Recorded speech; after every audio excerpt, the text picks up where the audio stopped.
Football fans, Gooners, welcome back to another edition of the Positively Uncensored Arsenal podcast.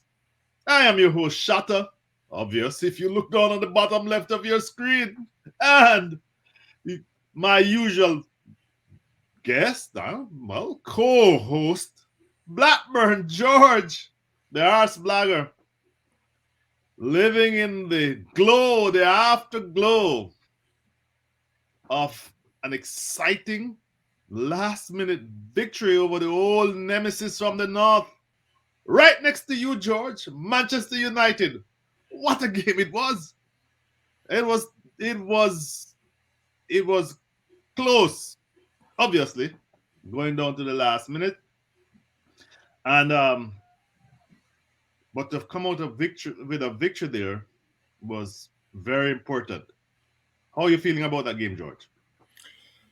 Well, I published a blog this morning, and as you know, I don't write the blogs mostly on Positively Arsenal, but I do control the headlines. And, Yes. and I put only 3-2, but Arsenal spanked United. And that's how I feel. I watched the game again last night after, we can look at it in a more cold fashion when you know the result and you're not sat on the edge of your seat screaming at everybody for a misplaced pass or not picking the right pass. And I thought we were by far the better team entirely throughout the game. But the last 20 minutes was like watching any team you've seen in the history of Arsenal or the league at the very best. It was stunning, that last 20 minutes. They were absolutely an irresistible force, and they didn't meet an immovable object. They met an object and pushed it out the way. I thought, you look at the expected goals, it was 3.3. Expected goals for them was 0.03. So we were 10 times the expected goals than them. We had 4-5 times as many shots. Yes. More shots on target, more possession. I just think we totally dominated that game with good play. And afterwards, Ten Hag was moaning about they gifted us 3 goals, and they were avoidable. Weren't all goals avoidable? Our 2 certainly were. I mean, our 2 were real gifts. Yes. Thomas Partey passing the ball straight to Rashford in midfield and then diving in for a tackle and getting skipped past. But then Rashford lashes it from, 40 yards? No, about 25 yards, George. It was. You think it was only that? Yeah, It well, was certainly further out when he picked the ball up. Yes. That was very avoidable. Then Ramsdale coming and pushing the ball straight out to Lisandro Martinez. Yeah, I mean, he didn't get to it really. He just about managed to get something on it, which dropped it about 3 yards from where he was trying to punch it. And it was a clever goal from Martinez. They lifted it, it was like a chip with his head. But again, completely avoidable. And those were the only 2 times, really, that they looked like scoring. So we gifted them the 2 goals. And we could have scored a hatful. Really could. If Martinelli had been a little more effective, I think we would have probably run away with that game. Yes, Martinelli gave me a cause for concern. But last week, you and I, we didn't indulge in transfer tattle translation. But we commented on the possible signing of Trossard, and we said he would be a good signing. We've seen him play for Brighton. He could play left and right, and he came on the left. And George, he was decisive in the final goal. It was. And I was, people are now, the question is, people are now saying Martinelli should be put out to pasture and Trossard brought in. But what do you think of this comment? Because I've seen it on Twitter, by the way. Well, I would. And I like Martinelli. I think his ceiling is high, and he brings a lot, of energy to the side. But Trossard looks silky. Mm-hmm. He looks silky, composed. He can play off both feet. Yes. He doesn't maybe stay as wide. He's more tend to, and he's more decisive on the ball. I mean, Martinelli for me just holds the ball that a little bit too long. Not that Martinelli's not a very good player, but I wouldn't mind at all bringing Trossard in and giving him a bit of a rest because he hasn't looked as good since the World Cup. No. It looks a little bit, not a weak link, but not one of our strongest links, which he was prior to the World Cup. I mean, he was on fire prior to the World Cup. So I'm very impressed with Trossard. Unfortunately, not quite as impressed as I am with that twat that signed for Chelsea. Now, he does look a player. Who's that? Murdoch. Murdoch. I didn't see the game, George. He played well. Well, we saw him in the World Cup, by the way. Well, he only came on for 20, about the same time Trossard did, really, a bit longer. But he looks good as well. But look at that's water under the bridge. I'm well happy with Trossard. Yes. Well, I no, you've got to be impressed with him because the 10 minutes he was on for, I think more or less 10 minutes, he was impressive. But George, I'd like to, let's go back a little chronologically.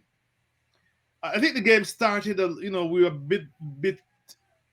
bit tentative. Manchester United, started a little deeper, but they were trying to counter us. And my observation was that they put 4 people in midfield to counter our 3. They say it was a diamond. I'm not that technical, but they seem to have, initially they had us a little bit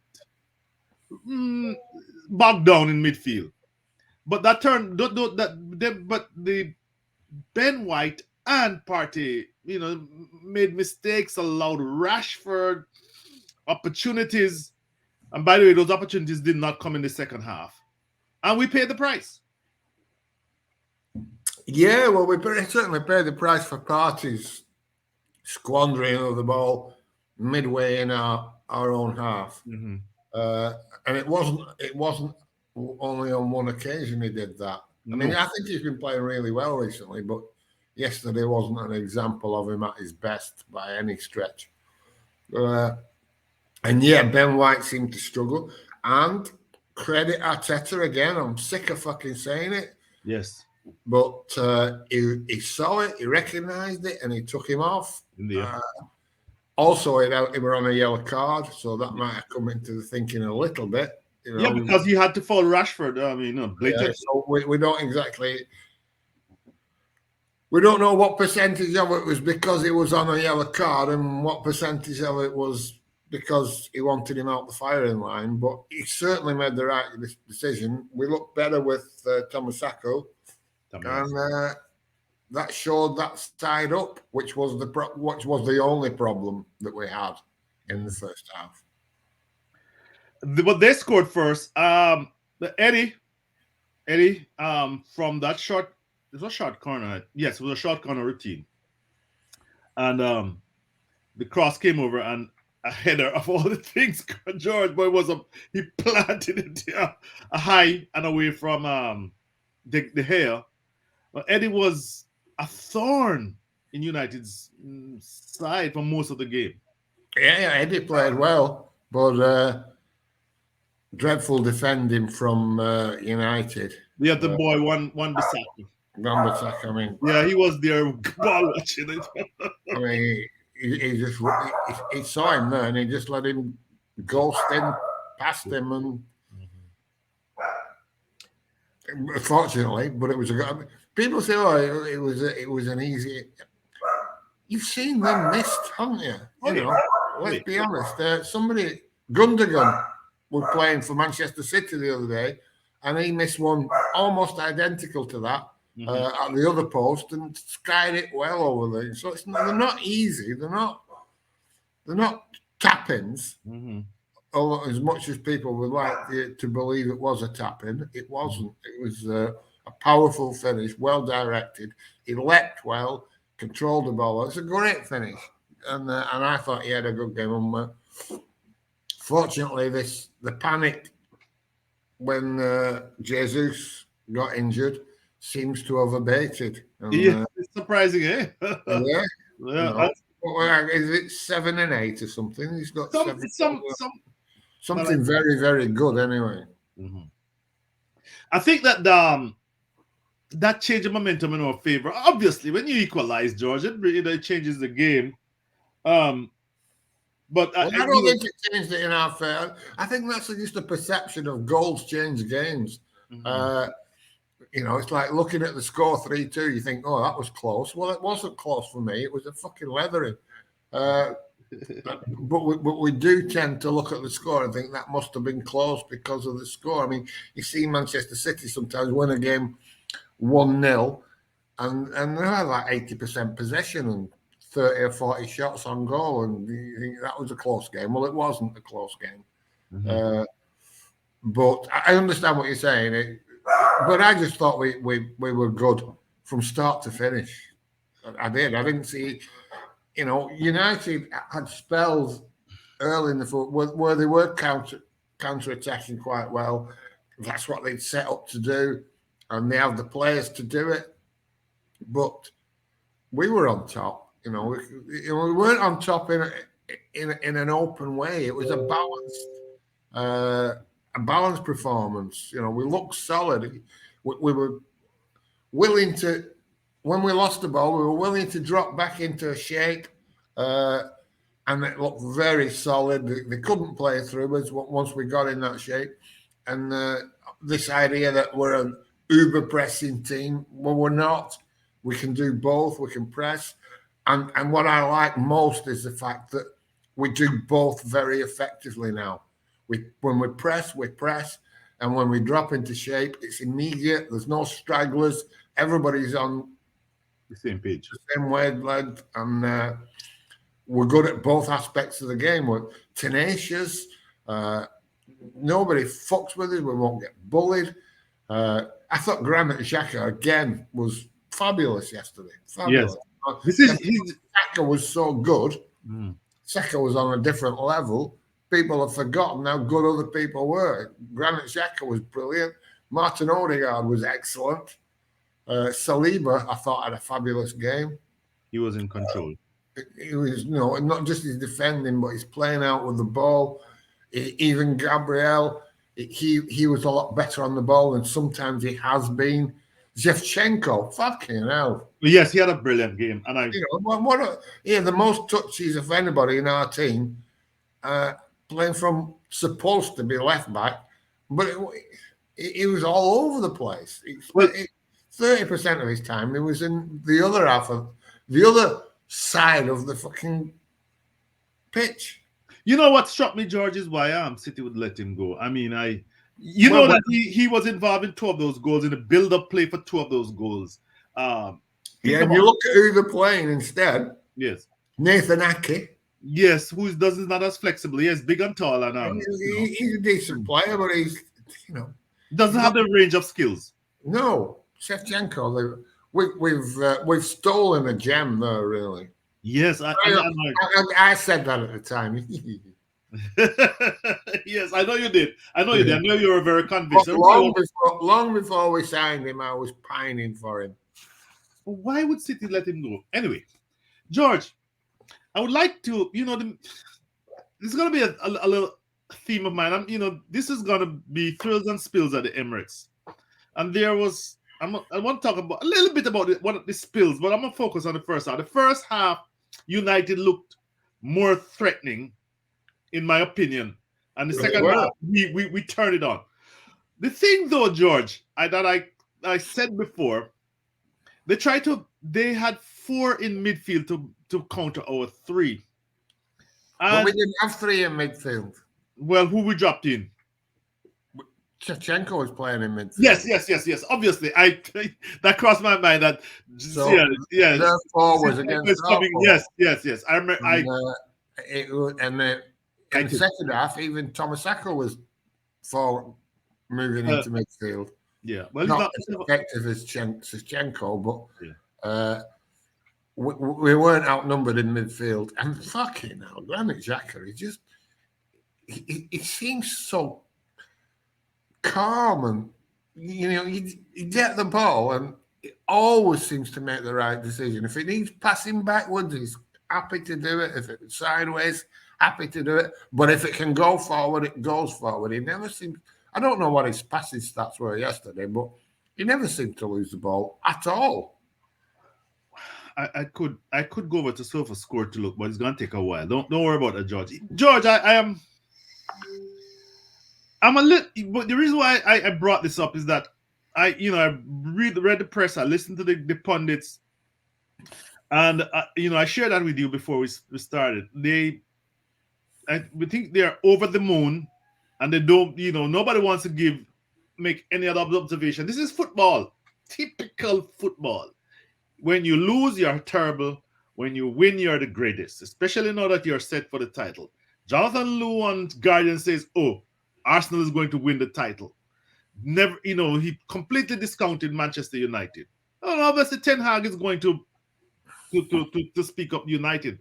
But the reason why I bring this up is that United's only threat was Rashford. Think about it. That tall, long guy they call whatever has a foreign name that they played center for. I can't even pronounce his name properly. He was He's that good. He's on loan from Burnley. Exactly. He's a waste. Then they had this fellow, I think it's Brazilian fellow, Anthony. He makes runs, gets the ball, and his passing is horrible. And my commentator did speak about it. He doesn't present them. The final pass doesn't present the team with any opportunity. No, and for a winger, he's slow for a winger as well. Rest. If they were a decent attacking team, this is the point I'm making. There were opportunities in the first half, which they squandered, and by the second half, we were on their ass like white and rice. Your thoughts on this? Yeah, but the Manchester United, and Rashford's on a purple patch. Yes. And they're full of confidence. They've been winning and winning and winning. Yes. And I think it took them a long time to realize they were being outclassed. Sometimes you just don't. You think, I used to play a lot of snooker, and I used to think I was a good player. And I go along and you play somebody, and by the third frame or something, you're thinking, this guy's better than me. I was hoping to win here, but I'm not beating this fella. And it's the same with football. I think it took them a while to realize that they were being completely outplayed, and they were in trouble. They looked in trouble, didn't they?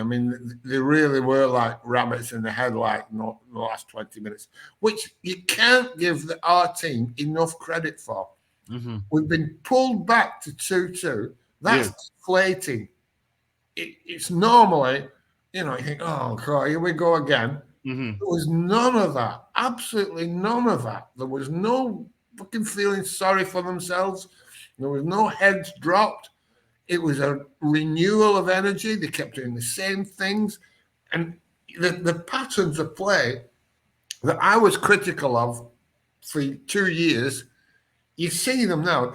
They're playing balls. And I'm looking at it, I'm thinking, he's playing that ball blind. Mm. First touch, boom, played it over there. And there's a guy there. He's not seen him there. Mm-hmm. He just knows he's there. He knows he's there from where, when the ball's coming, they see the picture of where it is, and they know where everyone's going. Mm-hmm. So they know that ball's on. It's going to be on because that guy is going there. It's incredible, really. Odegaard played some first-time balls, wham, across the pitch, because he knows there's only one guy on the other side of the pitch, and it's Saka or whoever it is, mm-hmm. because he's seen it 3-4 seconds ago, and he knows where that guy's going to be Mm-hmm. by the time he kicks the ball, and he just plays it into that space. It's massively impressive, you know. It really is. You know, I can't speak highly enough about it. It's staggering how these what looked horrible, methodical patterns of play that any decent team would be able to counter because you could see them coming. It was so slow, are now done at such pace that they have no fucking clue what's going on. They don't. They're fucking bemused by it. And so am Well, I sometimes. I'll say, you know, whoa, what we played that for? Like they give that ball away. And they haven't given it away. They've knocked it exactly where one of our guys has moved into. Whatever he's doing, Mikel Arteta, he's doing it right, you know, and it's wonderful, I think, at the moment. I mean, obviously, you've still got Manchester City on your shoulder, and people don't like hearing this, but we still have to play them twice. yes, but we have a game in hand and 3 points ahead. That's a lot. That's big. No, we have a game in hand and with five, five, points. 5 points ahead 5 points ahead, yes. with a game in hand. Yes. But there's 6 points on the table there. Mm-hmm. Taking. So it's not cut and dry by any stretch. Few injuries, we're in trouble. Few injuries to them, and they're not fucking bothered. Well, that's the difference. That's the difference. But you know, you can't expect. You know, I see people on Twitter like screaming for quality players, as if we're Manchester City. As if we. I mean, Did you watch their game the other night? No, I didn't. Right. They've got Alvarez. Is that his name? Yes, the fellow from Argentina. Yeah. Gundogan, Phil Foden, Bernardo Silva. Yes. These guys are sitting on what's his name? The João Cancelo. Yeah. Their best central defender. I can't remember what his name is now. He came a couple of seasons ago. Anyway, they're all sat on the bench. You're talking like maybe £500 million worth of talent on the bench. You're talking about Ruben Diaz, right? Ruben Diaz on the bench. And you think, fucking hell, that's outrageous. It really is. Those 5 players walk into any team, including ours, straight away. Those 5 players on their bench. I think De Bruyne was on the fucking bench as well for that game. You know. That's why. Well, that's why I have this But we shouldn't worry about that. I have a caution inside me, George. Go ahead. Sorry. Yeah, we should be cautious and understand what we're up against. But we can't. It's going to be an even greater achievement if we finish above that team. That team with 500, 600 million pound bench every week. That is going to be some fucking achievement. And at the moment, we look at least as good as them. We're odds on to win. And by the way, George, we don't have any other competitions that distract us, really. But we have the FA Cup. We have the FA Cup. And we play them in it. Yeah. On Saturday. Now, that's the point. What we're going to do for that. If it was me, I'd send the first team. You would? I would. I'd send everybody. Because you can't let them get the psychological nod over us with 2 games coming up. We can't go up there and get battered with a weakened team. Even if we lose, it's not so bad as long as it's a close game. And I think the psychological impact will be devastating if we go up there and get battered. Even if you made a lot of changes, the whole perception would say, "Oh, look at that City. You know, this is what's going to happen to them the next 2 times." And players are only human. They'll listen to it. They'll see it. They'll think, "Well, we've had a terrible record against City of late. They've always batter us. They've battered us again. We thought we were doing well. No, I'd send the first team up. I'd send the fucking lot. Yes, psychology in football is very important, as you know, and in sports, you have been involved in sports. The psychology of the sportsman, and if you feel there's a chink in your arm, and you know the chink in your armor, by the way, you know it. You don't tell, you don't share it, but it can ruin you psychologically. George, I think that this podcast could not go unfinished without mentioning Saka. He scored the second goal that took us 2-1 up. And George, I first of all, he up all evening he was up against Luke Shaw, who is not chop liver. Good player, playing well. Yeah. Good player playing well. And I tell you what, he looked like he had PSTD or whatever you call it. Yeah, in his interview, Yes. he looked shell shocked. You felt sorry for him. It Yes. looked like he was needing some psychological therapy. He had him on toast. He didn't know, was he? Yes. Go with him, close him down, back off. Yes. Didn't make any difference what he did. He was on toast. Right. And Saka's moved to another level because he was bang average at the beginning of the season, I thought, for him. Yeah, relative. But he's moved up a gear now. He's that. And when people keep saying that he's world class, and well, he's getting that way, isn't he? Yes, yes. Because coming inside and bending that ball, but not just the way everybody can come inside, but finding the room, putting the people like Shaw on the defensive, and forcing them to make mistakes because they're afraid to come forward and leave the space on the right side open, and then create more room for him. It is very, very significant. I thought, and by the way, George, that move coming inside and shooting, the first one scored, and the second one it was a deflection. It was heading to the bottom corner as well. Yeah, that was going in as well. And I tell you, he looks a bit Arden Robin like, doesn't he? That was on my mind, George. You know what he's going to fucking do, right?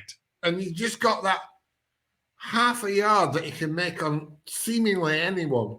Mm-hmm. And not only that, if he doesn't get the shot away, he seems to make better choices now than he was. Right. And laying the ball back, laying it off, intricate 1-2s in the box.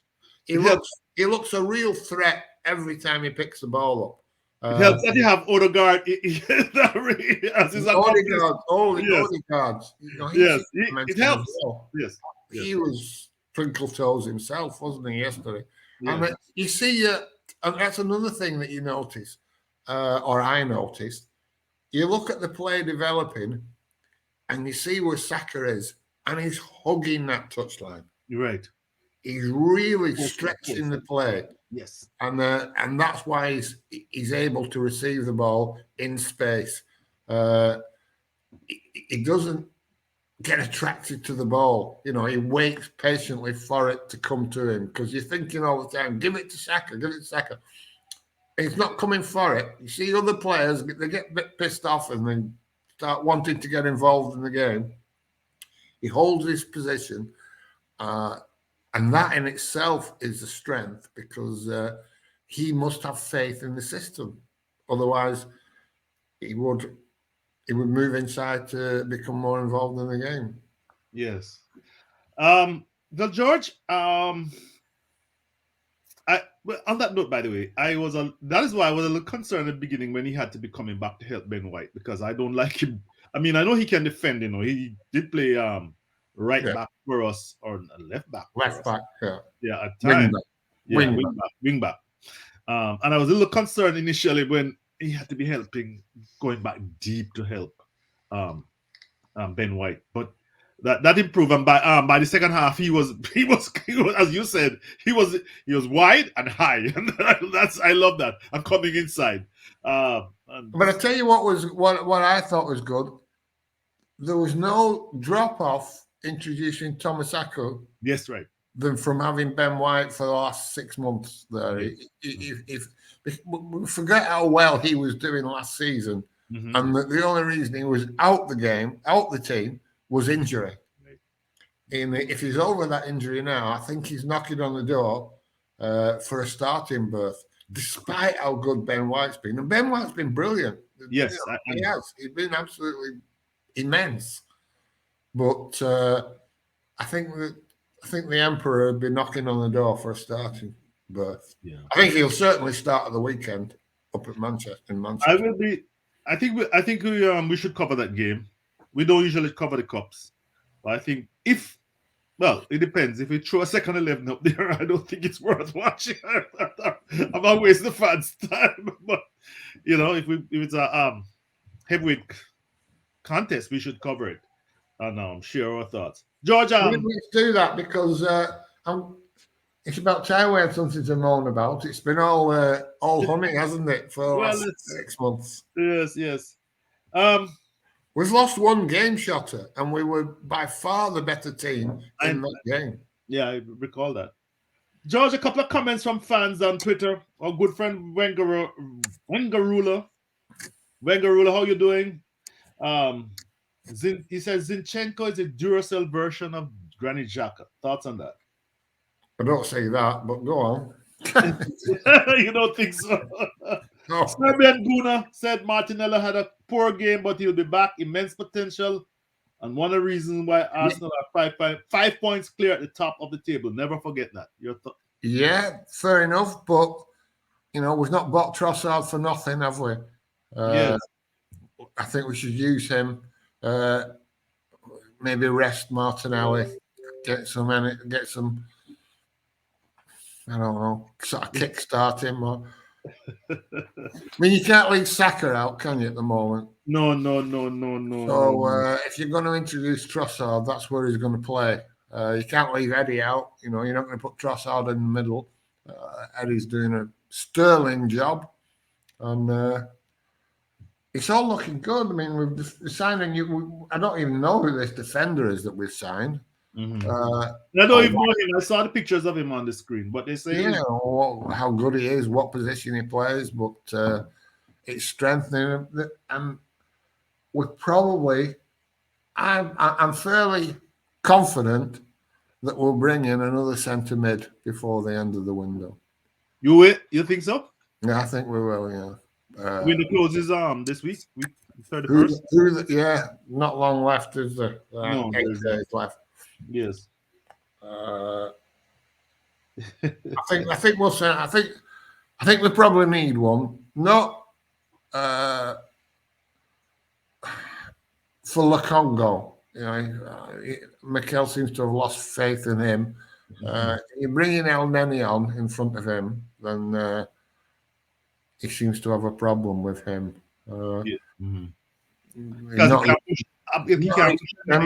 Maybe a loan for him. I don't know, or a loan with a. I don't know. I'm not a fucking manager. I'm not an executive. I don't know what. Yes. But I think that's our weak point. Yeah, Not our weak point if everyone's fit, but that's where we're susceptible to one injury and we're in the mire.